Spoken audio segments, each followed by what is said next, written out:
After an incident in a hotel room, the crew of Celebs Go Fishing wrongly believed I was having a breakdown.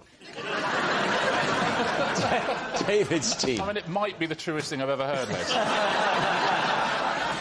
Who were you on with, Les? There was, let me see, Ian Botham, Fern Brydon, Linford Christie, and lovely Shane Lynch from Boyzone. So you're doing this fishing show, what happens? And one day I had to go back to my hotel room because the next job I was doing was a TV drama. So I had to go and do a Zoom read-through. It's a tribute to your versatility, I must say, that on the one hand... I thought you were going to say, a man of his age could use Zoom. It's a tribute. It's a tribute to... As a man like you can even turn a computer on. So I went back to the hotel room and I set Zoom... What sort of hotel, Les? Mid-range, budget? No, a really lovely individual boutique. Lovely. We were in Scotland. So, and they got it right? Yeah. Because some hotels, they get it wrong. Really, really lovely. Rob, are you doing an interview for a website? I'm getting some colour. I'm getting some background. So the runner took me from the fishing, in my waders, back Linford Christie took you... That's above and beyond. Really. So the lovely runner took me back to the hotel, and I had said that I would be ready to go back in about an hour. Right. So somebody was going to come and pick me up, take me back fishing. So I'm on this video call, and I've done very well because I'm on quite early. And you know that thing when you... I thought you said, I've done very well because I've been working since the late 70s. It's a really top-of-the-range laptop, actually, because I've done very well. So I'm on this video conference call, right, and it gets about halfway in, and I've got my big scene with an actor who's playing a bully, and I think it's the production manager that knocked on the door ready to get me back. But I was right in the zone thinking, no, I'm just going to ignore and I'm going to carry on with this scene. So she heard me go, Sean, you've been like this since we were kids, ever since that time with the lads in the garage. And I'm not putting up for it. You're a bully. You're an absolute bully, and you're nothing but a coward. Can I just say... I'll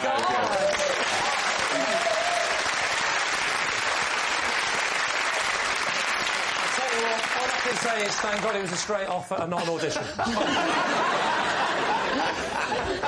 So you're shouting and screeching, yeah. And she's thinking, oh, my God, Les Dennis is having a breakdown.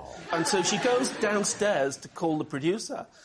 I find out later, and she calls and says, I think Les is having a bit of trouble because he's wandering around his room shouting to this bloke called Sean, and there's clearly nobody there. It's just him ranting on his own. And the producer's going, oh, not again.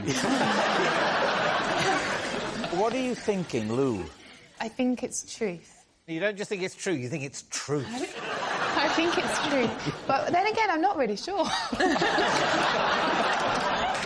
What do you think? I believe anything Les says. Well, that could be a weakness in our position playing this game tonight. David, you are captain of the team. What are you going to say?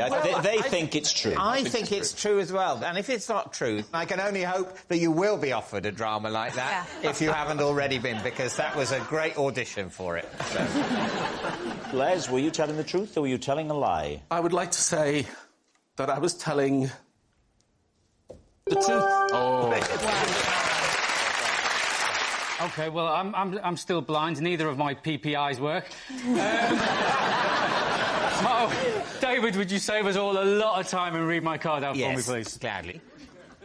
During lockdown, I bought a pogo stick to use as a home school teaching aid. Right, Lee's team. OK, so, Chris, have you got children? Just the one. And this was for, what, your homeschooling PE or something? Yes. When we did homeschooling, we split up the tasks. I was in charge of PE and maths, and my wife was in charge of reading and art for obvious reasons. And what age is your child? During lockdown, she was 6. And do you do anything else for PE or just pogo stick? I'm quite a lazy guy, Lee. So I realised that when you're on a pogo stick and you're bouncing away, what you're trying to do is see how many you can do. How many repetitions without touching the ground? Yeah, and maths You have is to also... touch the ground, Lee, to be fair. Otherwise it's levitating, which we still haven't mastered. I appreciate you said it for comic effect, Rob, but you know exactly what I meant. Well, what I tried to do is I realised that how many is also what you do often in maths. And I could consolidate all of my teaching efforts into one tidy little package of minimal effort. So I invented pogo maths. OK. And you just shout out some sums and they have to bounce out the answers. But are they experienced in pogo sticking? Because it's quite hard. Well, I mean, it does help if you can use a pogo stick first, so you have to get over that hurdle, but that's, you know... You have to get over a hurdle as well.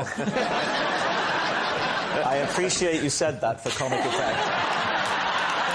Thank you, Rob. We have a pogo stick. Yeah, well, it's Chris's card. Make him do it. I don't think the BBC's got enough money to cover the insurance on this. Don't worry, I've got this covered, Chris. Like the card, let David do it for you. There is a pogo stick behind you, I believe. Oh, my gosh. There it is. Don't do it there, and make sure you're 2 metres away from me. Right. Down you go. Now, Chris... Hang on, let me have a practice go first. He's not doing This is it, going Chris. really well, Chris. Dead easy. Are you ready? Yes. What is 8 minus 5? OK. The problem I've got now is if I bounce and fall off after, say, 2, you don't know if I'm bad at pogo or bad at maths. All right, here we go. 1, 2, 3.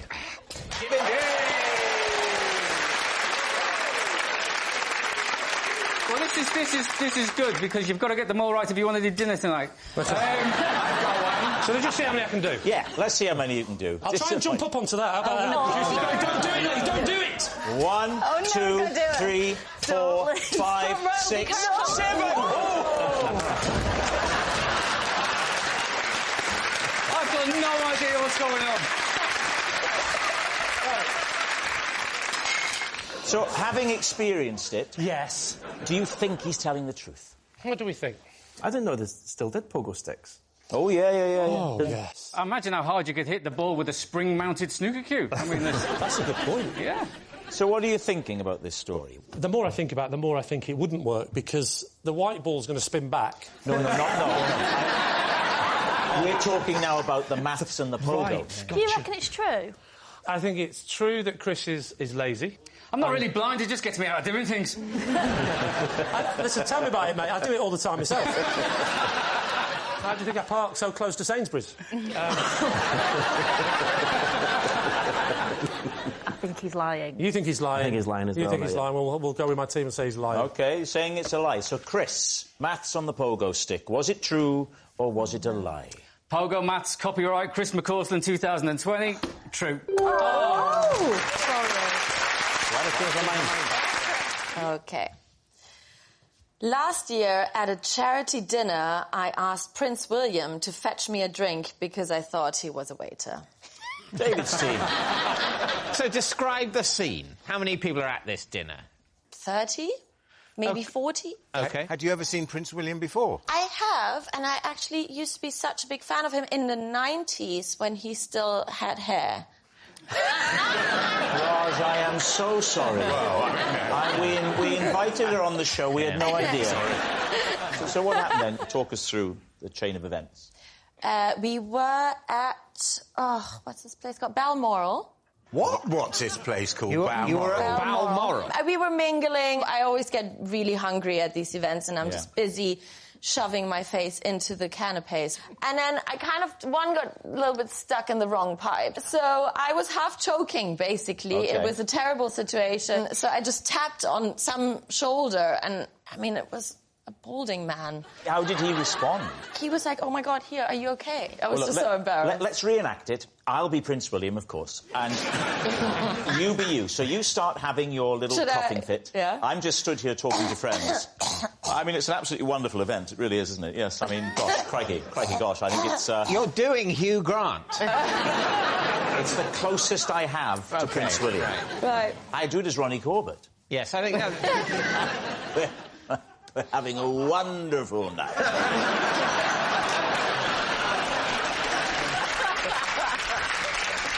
Imagine Lee is Prince William. Let's see. Lee will do this beautifully. Watch this. Watch this. Are you Welsh? What?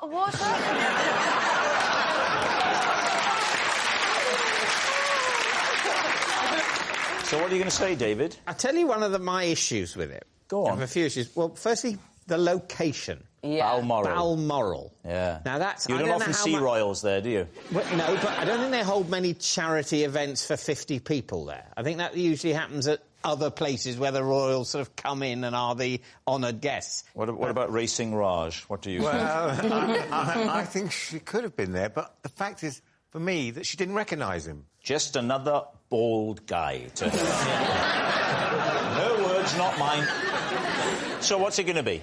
What do you think? I think the location is the chink in the story, so I think maybe it's not true. Yeah. Not true. We're going to go not true. Saying lie? Yeah. OK, Yeah. Sophie, at Balmoral, truth or lie? It is, of course, a lie. It's a lie. I once helped Damon Hill to Grand Prix success by presenting him with a pre-race snack. David's team. Well, it certainly tripped off the tongue. Thank you. What was the snack? A Scotch egg. And is there a definite correlation between him eating that Scotch egg and him being successful? He felt that the Scotch egg had helped him succeed in the race. He told me so. Is Damon Hill a close friend, Bob? No. Then why were you giving him foodstuff? Well, I'd been invited to the Grand Prix. Which Grand Prix? The British. In which year? Think. 1996, David, but I'm not willing to exclude 4 years either side of that. Put it this way, it was definitely one of the decades. Do you like racing, then? No, I'm not a Formula One fan. Right. I probably prefer soil science. OK. Who was he driving for? He was driving for a company that had very fast company cars.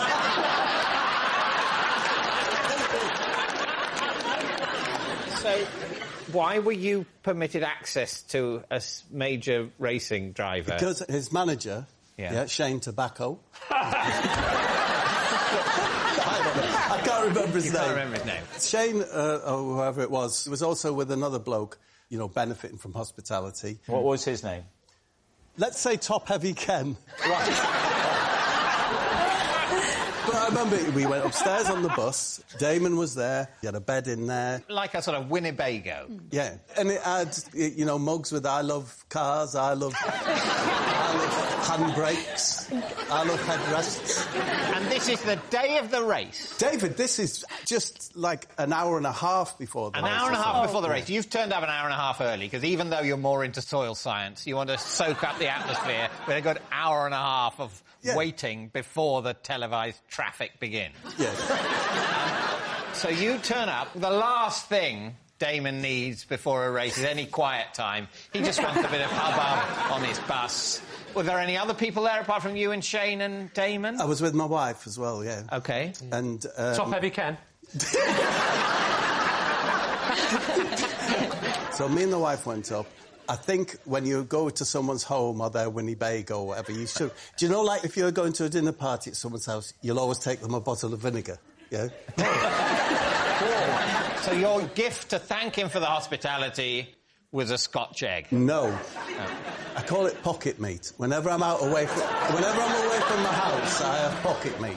Yeah. That's it. I have, like, a chicken leg or pork pie. And I thought, I've got some pocket meat. It was a Scotch egg in its cellophane. And I said, Damon, we all know that if you pop a sausage roll in an American's pocket, it brings him good luck. I said, maybe a Scotch egg would work for a British fella like you. And I gave it to him. Is that a thing? Yeah, very much. What, that if you put meat in an American's pocket... Processed Have meat. you ever heard of that? Not really, no. No. It's all been a bit of a lot of talking. I've quite forgotten the original bit of the story. Did he eat said Scotch egg before the race? I'll never know, Samantha, but after the race, he said that he took the Scotch egg round with him. He swore he did. In the car? I don't know whether he put it in the glove box on the passenger seat. Whether he ate it. But, Bob, you're not claiming that he ate the egg. All I would say is that when I was watching, when Damon went past, in his tailwind, a person next to me said, Damon's tailwind smelt really meggy, which of course is meat and egg. Meat and egg. Okay. So what are we thinking, Sam? Do you know what? Sometimes stories are so mad that they've got to be true. What I would say here is be wary when it comes to Bob. Oh, OK. Do you remember, David, that I think it was the last time Bob was with us, he told us Chris Rea told him to put an egg into his bath. I can't even remember. Was that true? No. But you believed it was true? Yes. Miles, what are you thinking? Well, I think that you're sort of somewhat cynically using this as an opportunity to tout your kind of charms, and you're hoping to kind of drum up work, and then your agent's going to get lots of phone calls saying, "Oh, would Bob Mortimer be able to sort of slip Gareth Bale a pasty and stuff like this?" I think it's a lie. You think it's a lie, but you think it's true? I'm on the fence. Oh dear. This is a horrible situation. I don't know. My instinct is it's a lie. You're saying lie? OK. Yeah. Bob Mortimer. A lucky Scotch egg for Damon Hill at the British Grand Prix. Truth or lie? I was telling the truth. He's done it again. It is an impossible situation. One egg thing's true, the other egg... How can I have disbelieved the wrong egg thing? So obviously what they'd make up some random thing about an egg and a long-departed 90s celebrity. Is he dead? He's not... No, he's not dead. He's just... You never hear from him. What does Damon Hill do now? He's probably into soil science. Right. For several months, I had to sleep on the floor because I'd given up my bed for a sunbed. These team. When was this, Claudia? Yes. I think it was in the 90s. Why did you give it up as opposed to just getting a sunbed? Yeah. Oh, yes, because... Have a little read of it again if you need to. No, I'm absolutely fine. Who needs a bed? I'll sleep on the floor. More important to be orange. Was it... Sounds like someone speed dating with an Oompa Loompa. There you go. Right, talk us through the process of how you got a sunbed. Yeah, I didn't purchase one. I borrowed one for a bit, for some money. For what? She's trying to say she rented one, I think. That's what happened. I rented a sunbed. I rented. Hello, you want a sunbed? I'll give you some money. Yeah? Yeah, and then for a couple of months. Yeah, for several months. How much was a sunbed in the 1990s? Well, it was about £40 a month. 40 quid a month to rent a sunbed. And they were called Sunbeds for Rental. Wow, what a great name. Yeah, .com. In the 1990s. No, it wasn't .com. Just hello, VHS, other things, toasties, and we put sunbeds. And sunbeds, toasties and Pop-Tarts. Yeah. What do you want? Where are you living? Have you set out into the world as a young Claudia? I'm at university. Oh. Where were you at university? Cambridge. No. No. It's a lie. It's a lie. What did you study? History of art. We could test her on that. Go on, Ed. When was the first painting?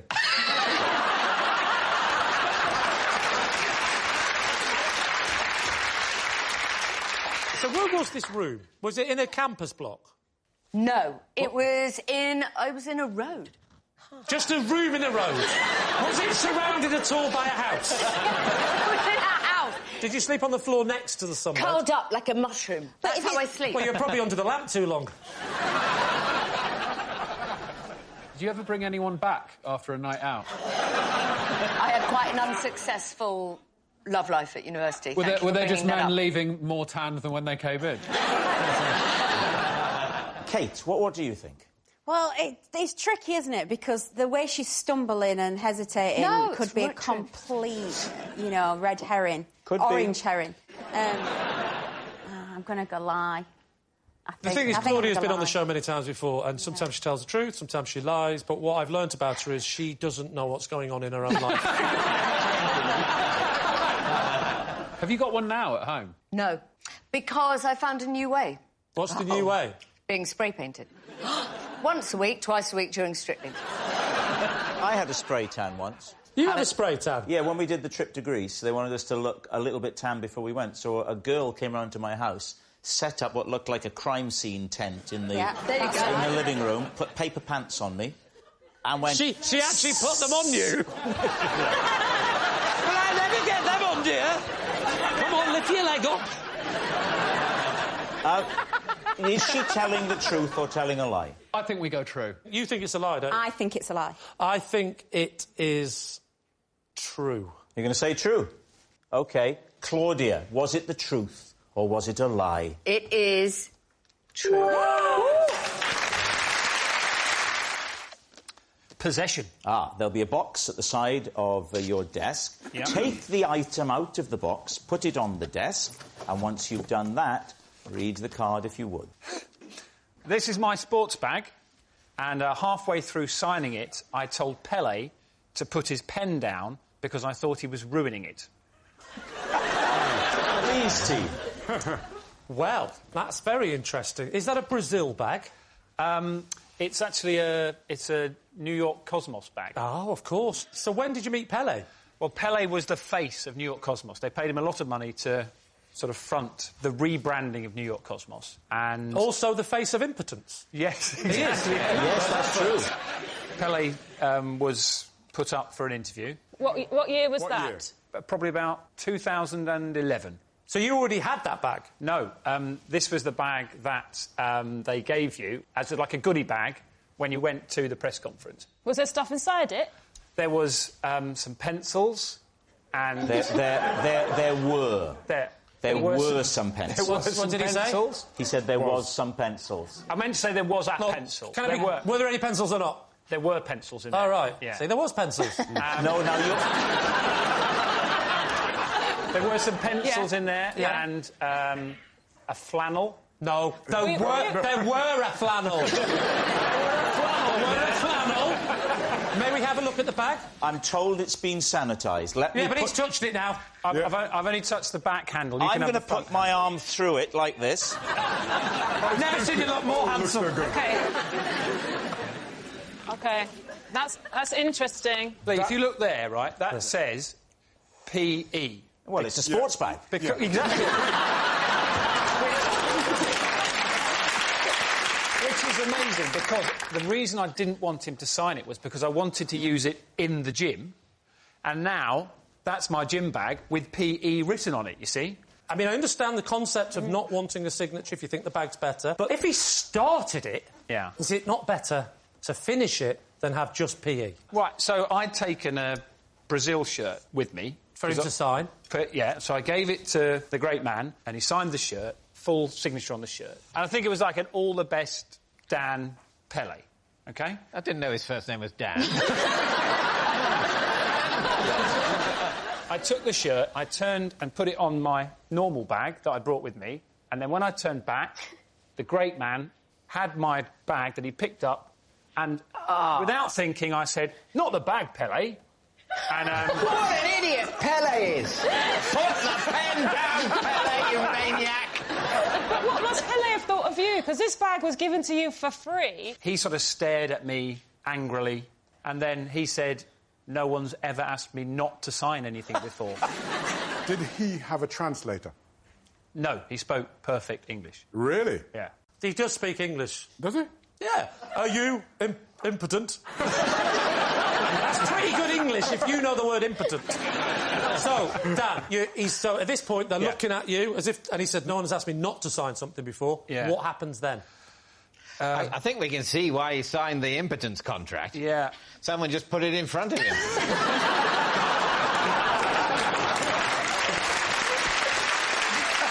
Dan, I don't understand why you didn't want Pele to sign a bag. Why? Because I really like the bag.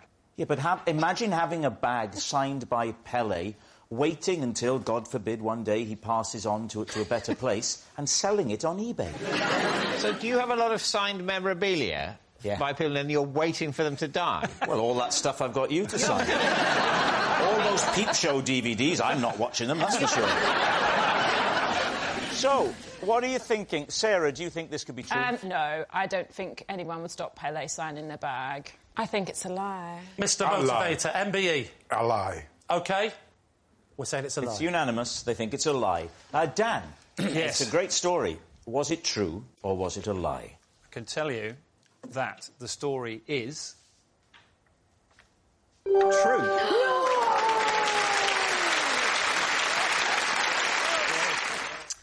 OK. I once had to interview Lady Gaga using an American accent because her manager told me there was no way she'd be able to understand my northern voice. Can you repeat that? I didn't understand a word of it. So, your accent, you are from? Blackburn, Lancashire. An exotic place. I grew up in Blackburn. Did you now? Hey, maybe we were in the same year at school. Unlikely.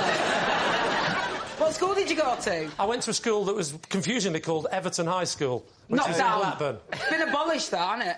It's been demolished. It's demolished. Well, it has. Not been abolished. It's been demolished, and as is my dad's house, and as the house we lived in before that. Oh, my Because God. it's every comedian's dream to have a blue plaque outside a house, but they're just wiping all history of me. Oh, my God. The hospital that I was born in has been knocked down as well, and now it's a block of flats across from what used to be where we used to go shopping, Quick Save. That's been knocked down too. My mum used to work at Quick Save. No I hope she way. got out before they knocked it down. I haven't seen it for a while. They've even knocked down the brewery. Have they? Oh, my OK, gosh. I'm going to So step cool. in at this point and just see if we can open the show out to people who didn't grow up in Blackburn. Wow. So, you were interviewing Lady Gaga. Why were you... Shut up. Why were you interviewing Lady? I was presenting a music TV show. Of course. And, she was promoting one of her brand new singles. I want to confirm you've met Lady Gaga. Yeah, 100%. Is she very little? She's not very little. How little? I'd say she's about 5'6". Pretty tall. Pretty tall, I must say. Statuesque, surely.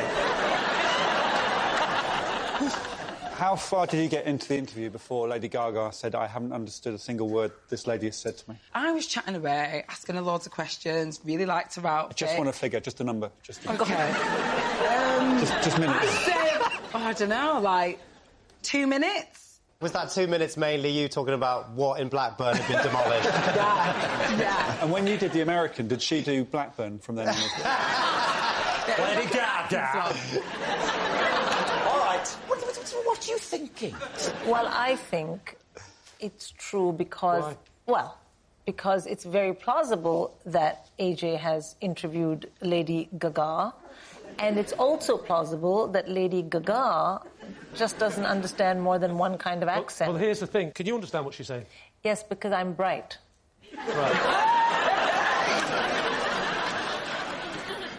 Lady Gaga, your songs are great, your outfits are tremendous, but not so good with the English. So... Are you struggling to understand her Lancashire accent? No. This is where I'm worried that it might not be true, because I think every Very word... clear, isn't it? It is pretty clear. And the other thing about Americans is, I find, as someone from the north myself, that they think we're all posh. They just think everyone with an English accent is posh, so we all sound the same to them. Mate, they do not think you're posh. Let me tell you that right now. What are you going to say on behalf of your team? Right. Well, I don't know. I'm saying true. True. OK, we're going to go true, but I can't understand why Lady Gaga can't understand her accent. All right, but you're saying true. OK. AJ, were you telling us the truth or were you telling us a lie? I was telling you a lie!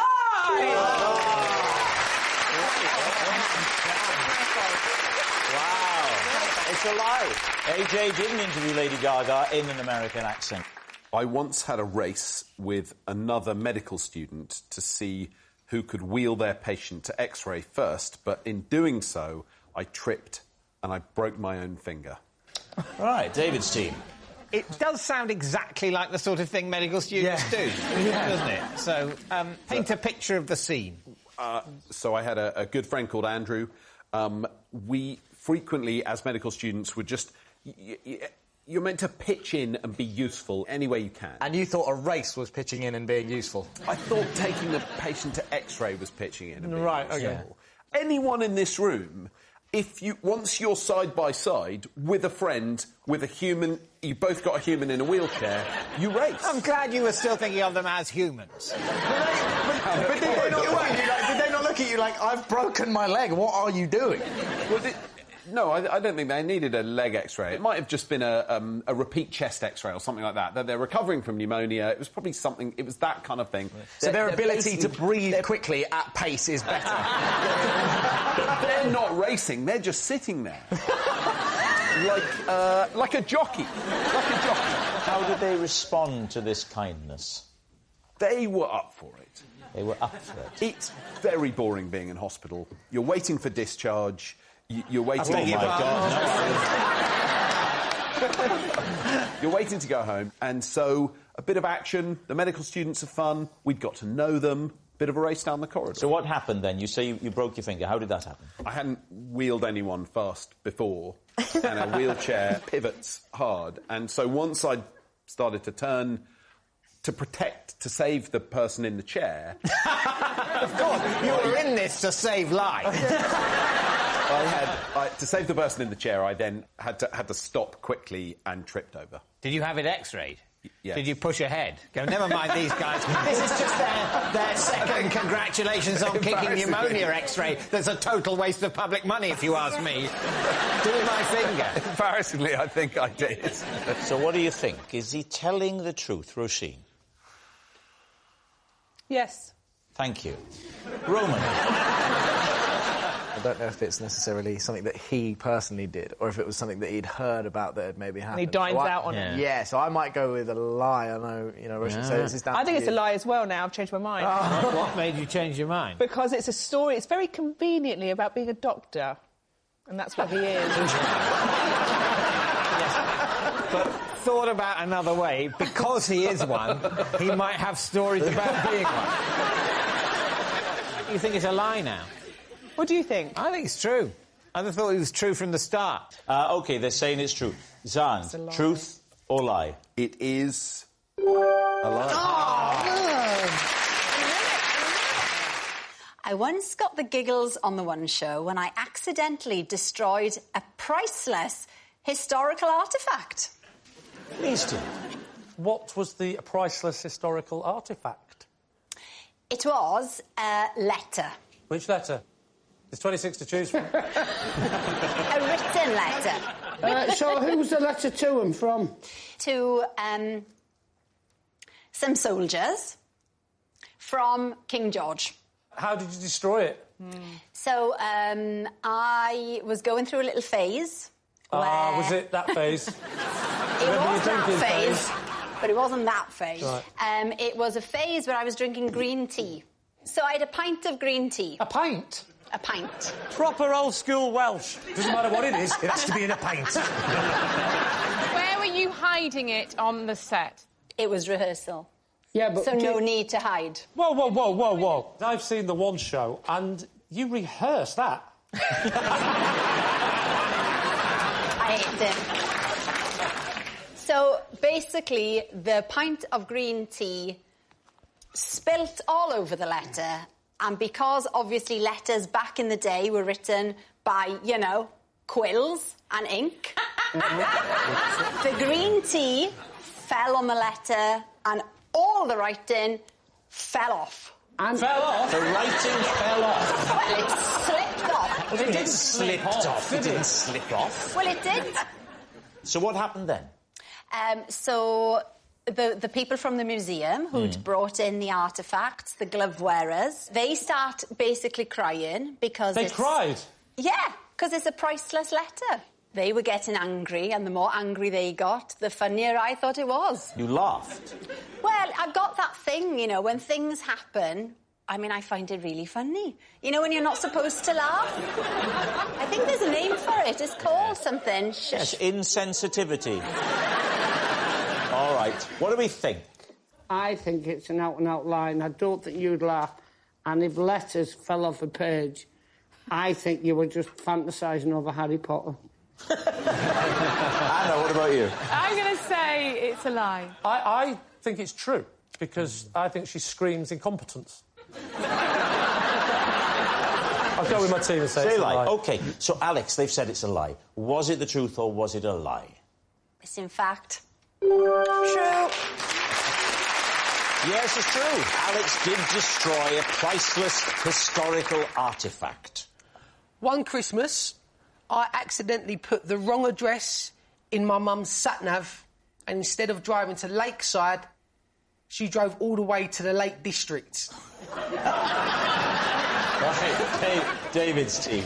Geographically, where was the starting point? Well, it was London, yeah. It was a long time ago. It was when the sat-nav, remember it was called Tom Tom? Actually, it wasn't called Tom Tom. What was it called? It was called Tom Tom Tom Tom Tom Tom Tom.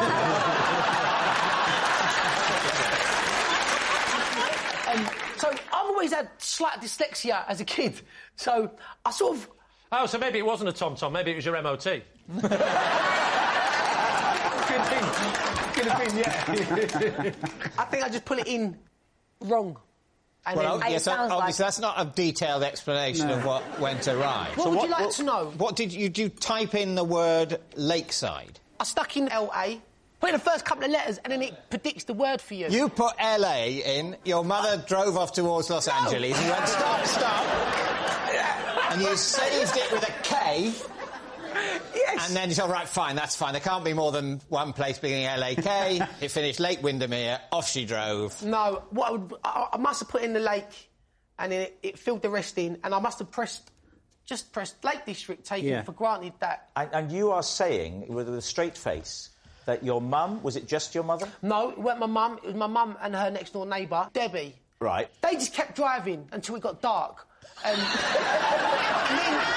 And then what my mum said is that they got so scared because it was just them two in the car and they didn't know where they were going. My mum doesn't know how to do the sat-nav and all that business.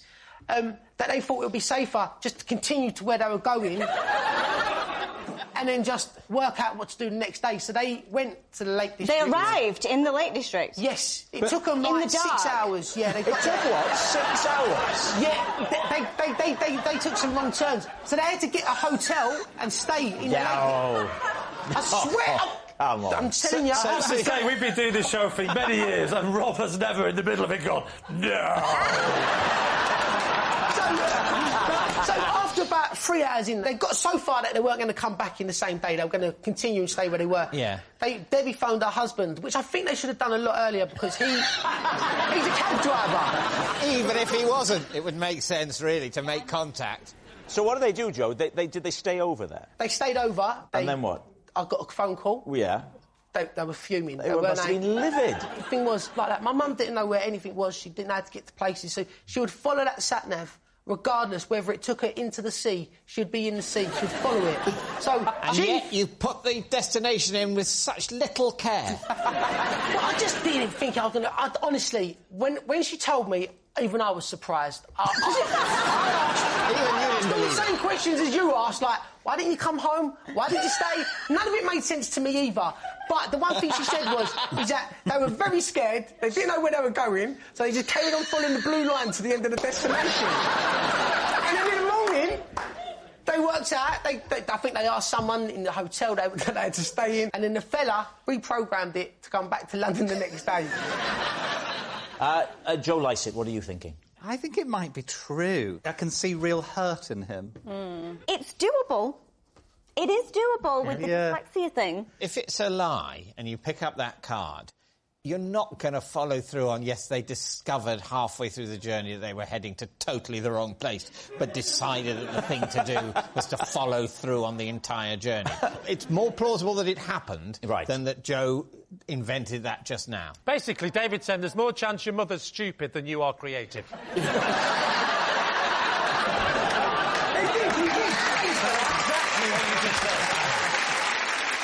I think we think true.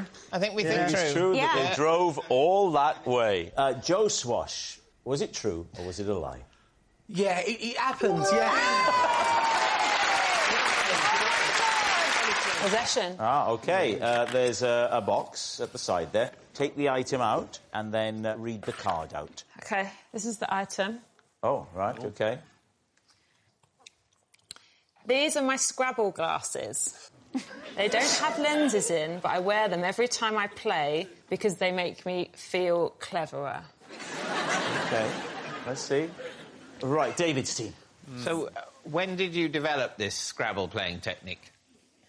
At university, I lived with some people who I didn't know very well, who were very competitive Scrabble players.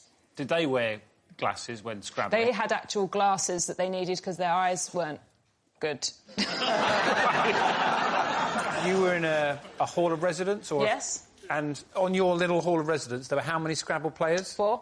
I can't believe that in a block of a hall of residence there were 4 intense university Scrabble players. David's face. What else is there to do at university? I wear glasses because, number one, it makes me look so good. Number 2, I actually don't need to wear them, really. But because it makes me look so good and clever. Number 2 is very much like number 1, isn't it? Hang on. So, to be clear here, the glasses are to make you feel more intelligent. I am more intelligent with them on. I play a better game, I get better scores. That's science. I've got a Scrabble question. What's a K worth in Scrabble? It is worth 5. Yes. What's, But ask me now. What's the point bonus you get if you use all 7 letters? I don't know. It's 50. Yes! She's got Scrabble knowledge, David. So, what are you going to say, David? What do you think? I'm going to say it's a lie. Lie. Sorry, David, I think it's the truth. I'm going to go true. You're saying true? Yeah. OK, so, Sarah, truth or lie? I'm going to keep these on while I tell you that it is lie.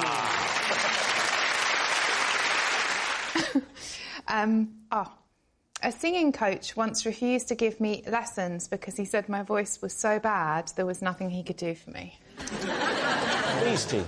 Gosh. How old were you, Lou? About 25? So quite recently, then? Yes. I'm kidding. Did you sing a song to exhibit your skills? Yeah, he had a microphone in the middle of the room and said just, you know, belt out of tune to see where I was at, sort of musically. What was this for? I was in a band, yeah. What was the band? Jeff Leppard. Jeff Leppard? What is that? Is that a Def Leppard tribute band? No, just five girls having a nice time. But it wasn't a tribute band. We did 3 of our own Jeff Leppard songs, and we did 1 Def Leppard song as a nod.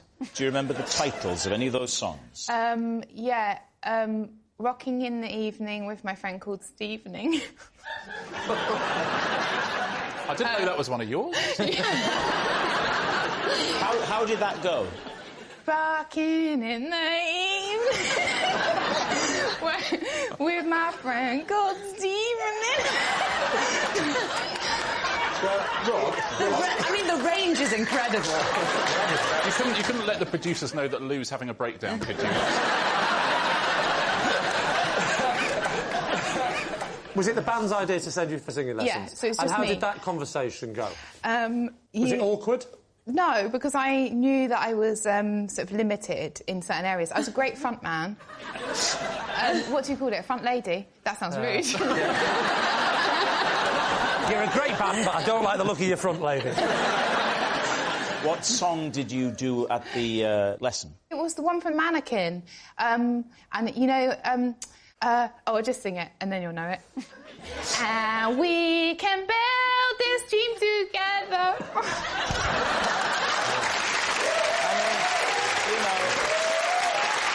There were certainly some of the notes. I think I need to stop you there, Rob. It's true. Yeah, but she could be good at acting. But Perhaps she's got the voice of an bluffing. angel and she's lying. La la la la la la la la la la. I don't know, Les. I now think it's a lie. I think it's a lie. You think it's a lie? I'll go with my team. OK, saying it's a lie. Lou, truth or lie? True. Yes, it's true. Once, while trying to impress a date, I landed flat on my back in a flower bed. David's team. What were you doing to try and be impressive? It was actually leaving the date. Oh. I accidentally left from a great height. When you said that, I thought, like, being on your back was what you were doing to impress them. Like, No, getting I'm not on that your kind back. of girl, Laura. OK. Laura, everything isn't Love Island. I'm confused as to where I am. Laura, you say you're confused about where you are. Just look to your left. You know you're not on Love Island.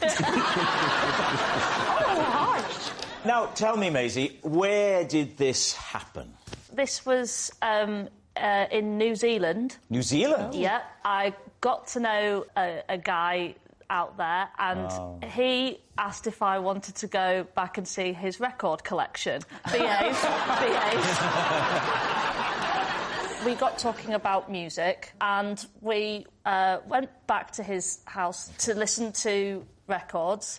But he tried to play guitar along to the record. He sounds like an awful human being. So I decided I'm gonna head off. Was that the difference between fancying him and not? The fact that when he he got the played guitar out? along to the record. You would not like to go around to his house. So I called a taxi and sat on. I was perched on the window with the window open. And I thought, it's arrived, it's outside, and I went, thanks very much, see you later. And because I thought we were on the ground floor, I thought I'd just swing my legs over the window and run across the lawn. Which floor were you on, Maisie? So if the windows... 18th floor. You forgot the 19 minutes going up in a lift. No, see, one floor up. What? One floor, but Yeah. I just forgot that. We've You'd been climbed the chatting for a steps in a while. state of high arousal and therefore forgotten about them. Is that right? You should write erotica. Who's to say I don't? I have many names online. 50 Shirts of Grey. That's what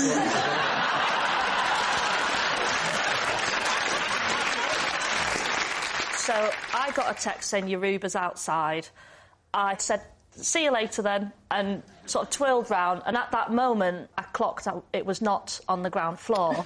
You fell an entire story. Or she made up a whole story. What happens once you leave the window ledge and you're in the air? I just remember landing on the small of my back because I was so winded I couldn't speak, and he appeared out of the window and was like, oh, blimey, why'd you jump out the window? Now again in a New Zealand accent. And so then I had to commando crawl across the garden with him watching from above. Was he still playing the guitar? And what was the taxi driver doing? He must have seen this. He didn't do anything. He just wound down the window and was like, just so you know, the meter's running. All right, David's team, what are you thinking? The mechanics of the situation doesn't add up for me, so lie. Laura? I just don't know why you didn't land on your face. I don't get why you landed on your back. And that's the reason why I think it's a lie. You see, I think it's true. Do you? Interesting. But if my teammates say it's a lie, we'll go lie. Maisie, were you telling the truth or were you telling a lie? That was true. Well done. I used to practice skiing by strapping myself to the roof of a speeding car. All right, please, team. Is this how you lost your hair? Might have something to do with it. So, OK, when was this? Oh, back in the late 70s, early 80s. I was a skier. What, a professional skier? Yes. Were you? Before you were an antiques guy? Yes. And you learned that on a car? No, it was part of my training. We didn't have a lot of money, so we wanted to get used to going fast. Where was so we this? used to strap up in Austria. In Austria? Right, because there are no mountains in Austria where you could practice. Are you talking about a professional skier in events, or you mean you taught people to ski? No, I also raced around Europe. I'll tell you what, if he's lying and he just added in, I was a professional skier, he's risking it, isn't he? Yeah. Because we're going to ask him questions. And Yeah. Who was the best downhill skier in the 80s? Franz Klammer. Not you! Franz Klammer. I will never know. So why wouldn't you use the mountains in Austria, then? Well, for two reasons. What are they?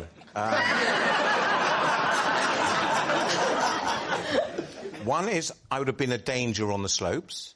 Are you not a danger when you're strapped to a car on a road? No, we weren't on a road. Oh, where were you? A racetrack. Well, it's actually a trotting track. It's for horses that trot round the... And how'd you learn to ride them? Did you put the horse on top of the car and then get on top of the horse? You were never on a public road, were you? No. There was never any situations where the driver forgot and thought, oh, I'll just pop into this underground car park for a bit. What was the second reason? You never got to that. We didn't have the money either. But you had the money for a car and the hiring of a racetrack. We didn't have to hire the racetrack. The car was thrown in, as it were. It was a special car because it had to have a very long roof rack. What are you practising? The feeling of speed. So what sort of speeds are we talking about? We've tried to get to speeds between 60 and 80 miles an hour. No. And all that's holding you on is the boots attached to the skis? Yes. And what sort of pose, now, then, are you doing? Could you show us the kind of position you would assume? I'd start standing up, and then I'd get down into this position with my... On the top of the here, car? like this. How long's the journey? We just keep going round the track till, you know, we're tired. How are you telling the driver? Yes, that's a good point. Because you're on top of a car going at 60 miles an hour. And you're thinking, I'm knackered here, and so... Well, I've got poles, and we had a system where you would just bang the car. Oh, come on! One bang for stop, two bangs for a snack. What are we thinking? Sophie, could he be telling the truth? It's a 9 from me. It's a lie. I don't know what you learn. What's that training used to do in a car? Because if you're on a ski slope going, oh no, I'm 60 miles an hour, I think I'm going to crash into the tree. Oh, I know. I'll tap on the window. Oh, no, there is no window. Doesn't work. What are you training to do? Well, you know, just get used to the speed. Right, what's your team going to say, Lee? It's a lie. Do you think it's a lie? Lie. We're going to go lie. You're saying it's a lie. Raj, was it true, or were you telling a lie? I was, in fact, telling the truth.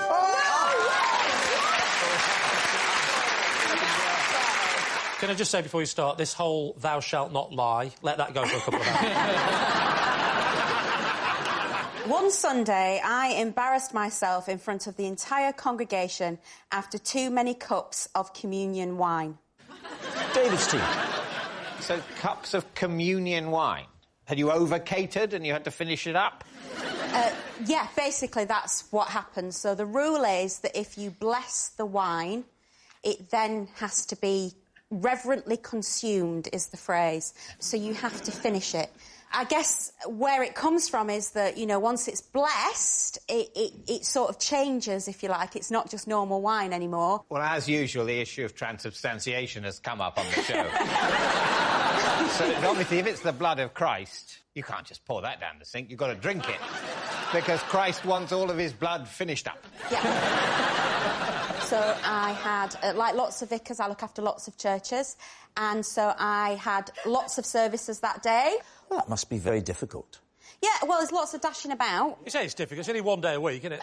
I mean, the hours are good, aren't they? You can fall out with people, you know. Not if you're full of forgiveness.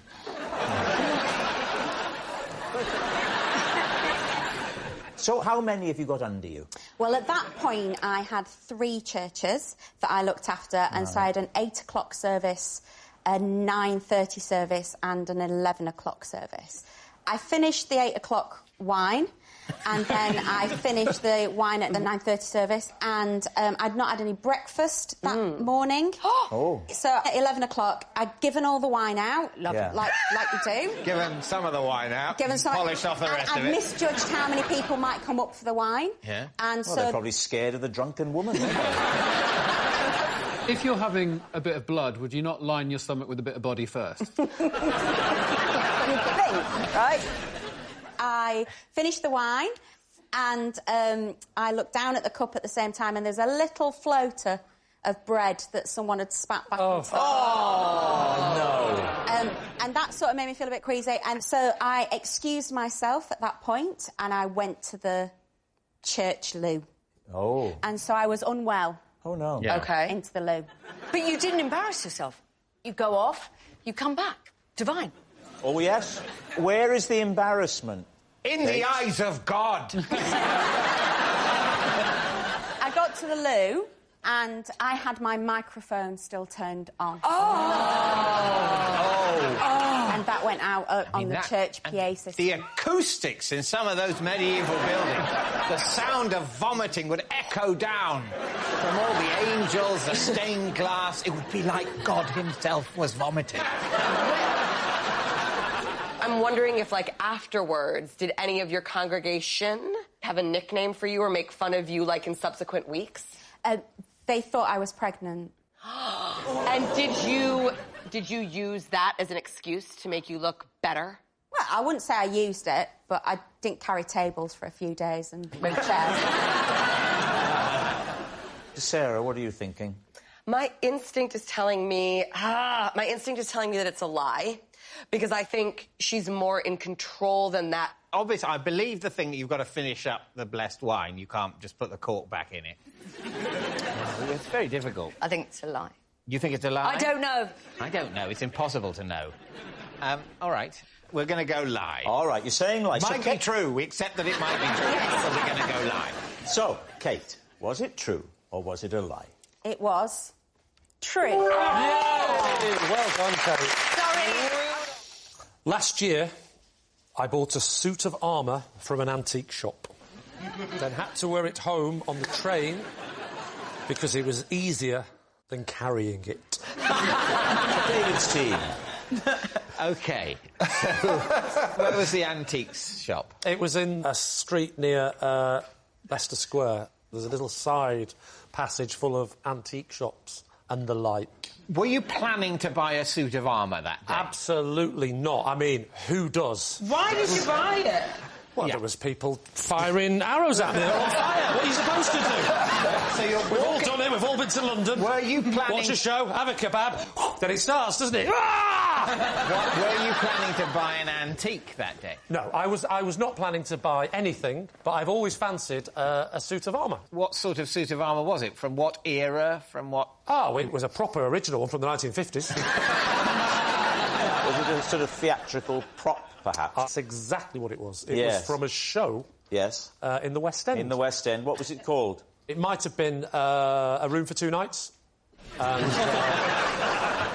this was just one of the costumes. I don't know where the other one went. It was on display. I went in, I looked at it, and I said, "Is this for sale?" He said, "No, but if you make me an offer, I might consider it." I made him the offer, he considered it. And then he said, "Now let's get back to buying the costume." And then I got excited with my purchase. So I said, "I'll take it now." He said, "It's heavy." I said, "I think I can manage." And he jokingly said, "You could always wear it home." And I thought, hang on. That's not only a purchase, that's a story for Would I Lie to You? So I said, "Do you mind if I get changed and I'll go home in it?" He said, "All right then." And that's what happened. I got changed and out I went like that. How long is your entire journey, door to door, from the shop to your home? Well, usually in normal clothes, it's about, I'd say it's about an hour. Yeah. This took 3.5 days. What do you think? Is he telling the truth? I think it's a lie. I would love it to be true, but it's a lie. You can't get underground with a load of shopping bags. So AJ thinks it's a lie. Joel thinks it's a lie. I think, David, you're thinking it might be true? It's a lie. Oh, God, no. No, I think it's a lie. Lee, truth or lie? It is, in fact, a lie. Yay! Every morning, I wash my face with sparkling water. David's team. What brand of sparkling water? To be honest, I don't actually have a brand. I have the machine at home, the bubbler machine. So you just like put a soda stream. soda streamers. Right. So do you have this machine in the bathroom? No, my routine is I wake up, put my little under-eye masks on, go down to the kitchen, bubble my water, come up, wash my face, and then get in the shower. That's exactly the same as Rob's routine. Well, I do bubble my water, but I think it means something else. Why? Why do you do that? Why do I do it? Well... What's the point in having fizzy water on your face? I read once that if you use fizzy, bubbly, sparkly water on your face, it opens up the pores for whatever cleanser or face wash you're going to use, gets in there as really good like that. We have a medical man, and I don't mean Lee. We've got Zand here. Is there any truth? I've never heard that. Is there truth in that? It's interesting, Rob. At medical school, there is no lecture on preparing your face for cosmetics with spark. It's like not a thing. All right, smart Alec. I was elevating you with that question, but if you want to have combat with me for the rest of the night, you are very welcome to it, my friend. That's quite a complex skin routine. Are you taking the fizzy water away with you? My, like, you know, travels for work a lot. Yes. You travel for work a lot. What do you do when you're travelling for work? In every hotel minibar, there is a fizzy water. She's got us. So you go to a machine. What do you put the water in to bring it to the sink? Just like a bottle of water, empty bottle of water or a big mug. Just do a couple scoops. You see, I would worry that my pores... I mean, my pores might be different, but I would worry that my pores... the sort of acridness of the fizz would make my pores close up in fear. That sound like the start of a really bad advert that you were doing for skin cream. The acidness of the fizz makes me fearful. But now, with oil of Ulay... Right, what are you thinking? Is Maya telling the truth, or is it a lie? My bit is the details, is the bring in the water. She said a bottle or a mug. A mug is that much water. That's not doing a face. And then you put the stuff on. No, but it's just whatever's next to the sink. You know, sometimes you might have an empty If you're doing it Evian. every day, you'd have a set system. But Yeah, it's exactly. It's a very fastidious process that you're undergoing. But the idea that, I don't know, that had a lasagna in it yesterday. Fine, I'll use that. So what are you going to say? Instinctively, I think it's a lie. You're saying it's a lie? We're going to go lie. OK. Maya, truth or lie? It is... a lie! Yes, OK. I once had a fight with a flamingo and won. Last Christmas, the biggest family row in the Lycett household was over how many doof-doofs there are in the EastEnders closing theme tune. Oh. Lee Mack's team. So you mean the bit just before the music starts, I think, I mean, obviously, you know, you were in EastEnders. Yeah, but I never actually got myself a doof-doof. Oh, no. I was there for 6 years, no doof-doof. You never had a doof-doof? I had one doof-doof, and Wendy Richards was in it, and then when they took it to the edit, they zoomed in on her and cut me out of the doof-doof. How many doof-doofs did your family decide there were? So, it was a generational gap. So Yes. me and my sister thought there were 8, because there are 8. My parents thought there were 7. Give us your 8. Doof, doof, doof, doof, doof, doof, doof, doof. Oh, I think you're wrong. Excuse me, though. No, that can't be. That's not how many doof-doofs there are. That's how many doofs there are. If the unit is doof-doof, then there are 4. He does have a point, you know. David has never been invited to someone's house for Christmas. I think you stuck too many doofs in there. Go on, you do it. Doof! Doof! Doof! Doof! Doof! Do, do, do, do, do, do. No, that's not it. You were in the show! Did you, at the end of the night, find out exactly how many doof-doofs there were, or did you just leave it, we're right, you're wrong, without no Yeah, basically, we didn't rewind. So we don't were on actually know something else. right now with 8. Well, we do. It's 8. It is 8. You ain't really checked it, have you? Yeah, I have. You have checked it? But you didn't because check it at the time. Because I've watched EastEnders and I know... But I've watched EastEnders, but I don't ever... I don't think you have. I think there's only 3, because I think the fast ones at the end aren't doof-doofs, they're something else. Like a little...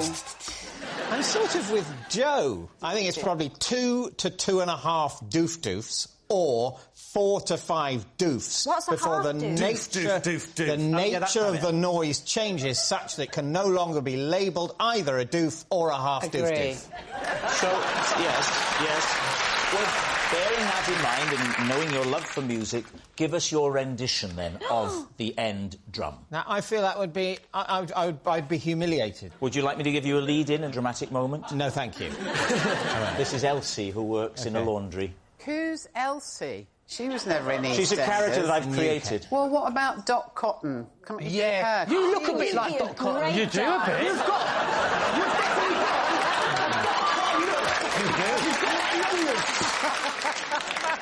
Are you ready? Yeah, I'm going to try it. Oh. Oh. I think that's Mick Jagger you're doing it. Yeah, I don't know what's happened to my laundry. It's gone somewhere.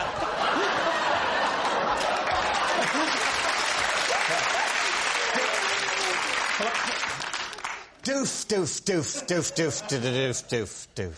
All right. What do you think? What, that sounds like the washing machine's broken.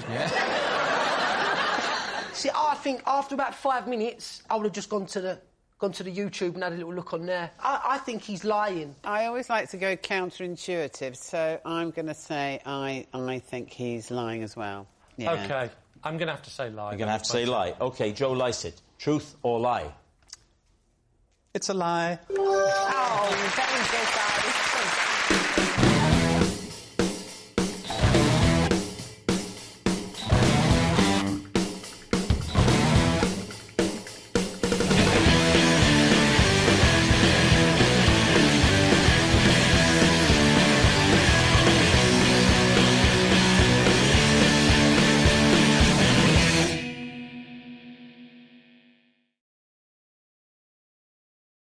After an incident in a hotel room, the crew of Celebs Go Fishing wrongly believed I was having a breakdown.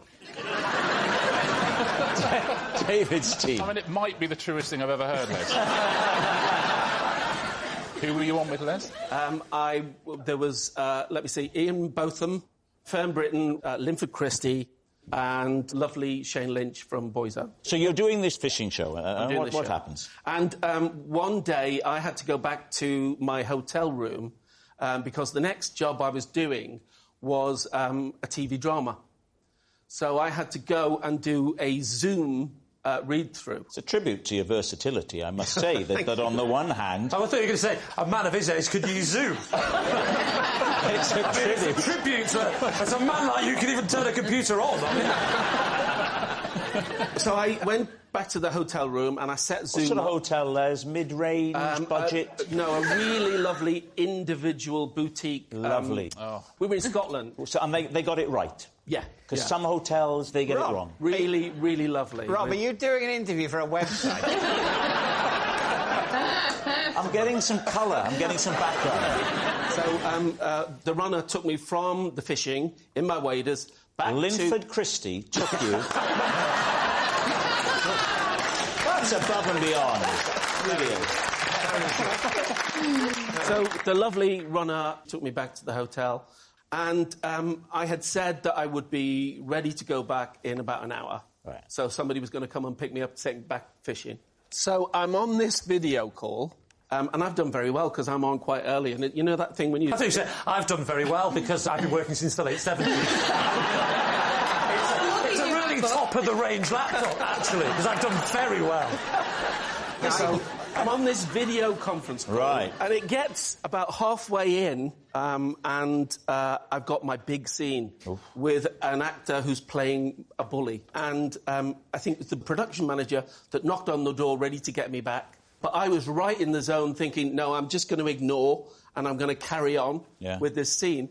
So she heard me go, Sean, you've been like this since we were kids, ever since that time with the lads in the garage. And I'm not putting up for it. You're a bully. You're an absolute bully and you're nothing but a coward. Can I just say... God.